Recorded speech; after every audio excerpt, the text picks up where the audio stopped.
Yeah, with our Coca-Cola player of the game, Leo O'Boyle, with 10 points. Leo, on a night where you guys obviously didn't shoot it that well, you got to be proud of the way you guys hung in there. Yeah, it definitely wasn't the start we were looking for. Went down big early, but we fought back hard. Second half, we played a lot better, I think, defensively, and that helped us stay in the game. But once again, just inconsistency. We got to work on getting that 40 minutes together, and we'll be all right. Yeah, I can see that as well. On a night where you're a little shorthanded and those points aren't falling, what are you talking about on the bench? Is it just moving the basketball? That's a team that really has 5 guys that can really control the basketball. Definitely just keep the ball moving. We don't really have guys that are breakdown players, so we got to keep the ball moving, get good shots, open looks. And we're shorthanded, so we keep saying just bring the energy as much as you can. If you're tired, you just got to come out, bring another guy and play as hard as he can. You're right back at it on Tuesday against the Army, so what's your message right now in that locker room to make sure the Patriot League gets off to a good start? Just keep your head high. I know a lot of guys, that was their first Patriot League game, so they didn't really know the energy and the stuff that was going to come with the game today. So we just got to keep our head up and get back to work at practice and just keep playing hard. That's all. Keep getting those building blocks, right? Yep. Happy New Year. Thank you, too. Okay. See if we can get Coach Jordan in here. He's not here right now. We'll go back to you guys till we get Coach Jordan. All right, Michael, thank you very much. This is the postgame show presented by the Maroon Club, enhancing 23 Division I sports. Join the Maroon Club today. Our player of the game presented by Coca-Cola. Experience the Coke side of life. Michael Jordan working his way over to Mike Joseph. I was saying about the league, John, certainly when you look, Army's going to be in the mix, Colgate's going to be in the mix, Lehigh, Bucknell, Holy Cross, and hopefully the Leopards will get themselves going, and Navy will be in. This is going to be quite a year for the Patriot League. It really is, Gary. Top to bottom, I think the top 7 teams figure to be in the mix. Let's go to Mike Jordan. Yeah, we're waiting. Yeah. Oh, here we go. Coach Jordan said, hey, Coach, on a night, I was just talking to Leo a little bit on a night where obviously you didn't shoot it really well in the first half. But you got to be happy the way the kids hung in there, and you're shorthanded a little bit. Yeah, we're a little shorthanded, but, there are no moral victories. No moral victories here. We lost the game. We didn't do enough to win.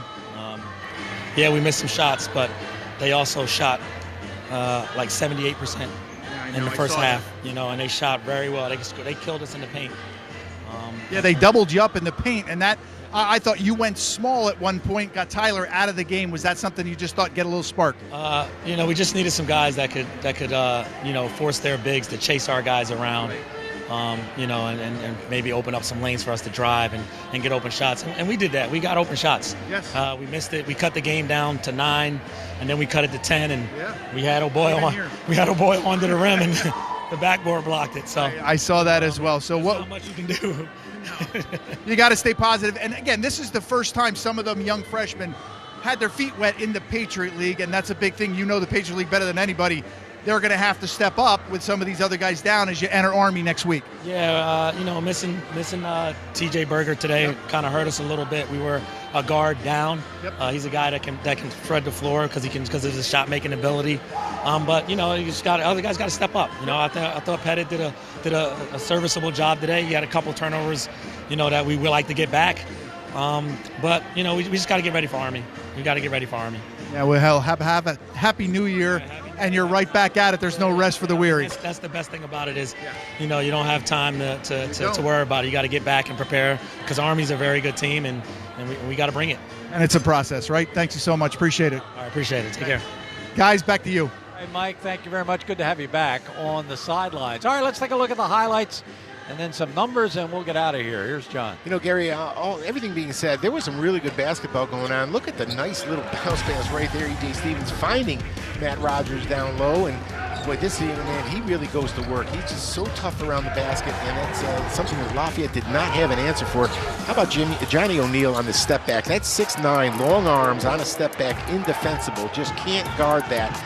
C.J. Fulton did his best to keep Lafayette close and respectable. He's teaming up with Leo O'Boyle, who hits the 3 right there. Leo with a nice lead bounce pass to the open hand. Kyle Jenkins finishes inside. A nice little give and go. Actually, here's a back cut. Kyle Jenkins finding Leo O'Boyle. And Lafayette found itself down, but I'll tell you, this is a great pick and roll right here. Well executed by the Leopards, and that's a big Josh Rivera, the freshman. Lafayette's got some youngsters. Only a sophomore is C.J. Fulton, who steps back for a 3. Good ball movement here, and Eric Sandberg knocks one down. Lafayette just did not go away, and that is more than just a silver lining. In the end, though, Johnny O'Neill was every time American needed a big shot, one of their big guys came through. Look at Matt Rogers working on the inside, just using that big body so well. And again, a little back cut right there draws the help side defense away. C.J. Fulton, not sure he got enough good looks, but that's just a product of being shorthanded. Eric Sandberg gave Mike Jordan some quality minutes. And then Kyle Jenkins, boy, he had that one, and Gary hit one right after that that would have been huge. But they're the 2 guards. That was Elijah Stevens to the young freshman, Jeff Sprouse. This was the nail that really put things out of reach. American is a basketball team, Gary, with a lot of answers. There you get a look at some of the numbers. And, John, we got destroyed on the boards. Rebounds 37-19. Turnovers, American, well, certainly Coach Brennan will have plenty to talk about with his ball club about turnovers. But tonight belonged to American. They shot the ball well. They defended very well. They're a good basketball team. Yeah, you said the 2 things. They shot it well because they executed their offense well, Gary. And this was as good a defensive performance as we've seen recently. American looks like they're going to be there all season long. We will be too. We'll be back with you Monday night at 7 o'clock when Army comes to town. In between, we want to wish all of you a very happy New Year. Be safe, and certainly have yourself a great happy New Year and a New Year's Eve. John, same to you, your family. We'll see you Monday night. We'll see you on Monday night. For all of us, I'm Gary Laubach. Good night, everybody.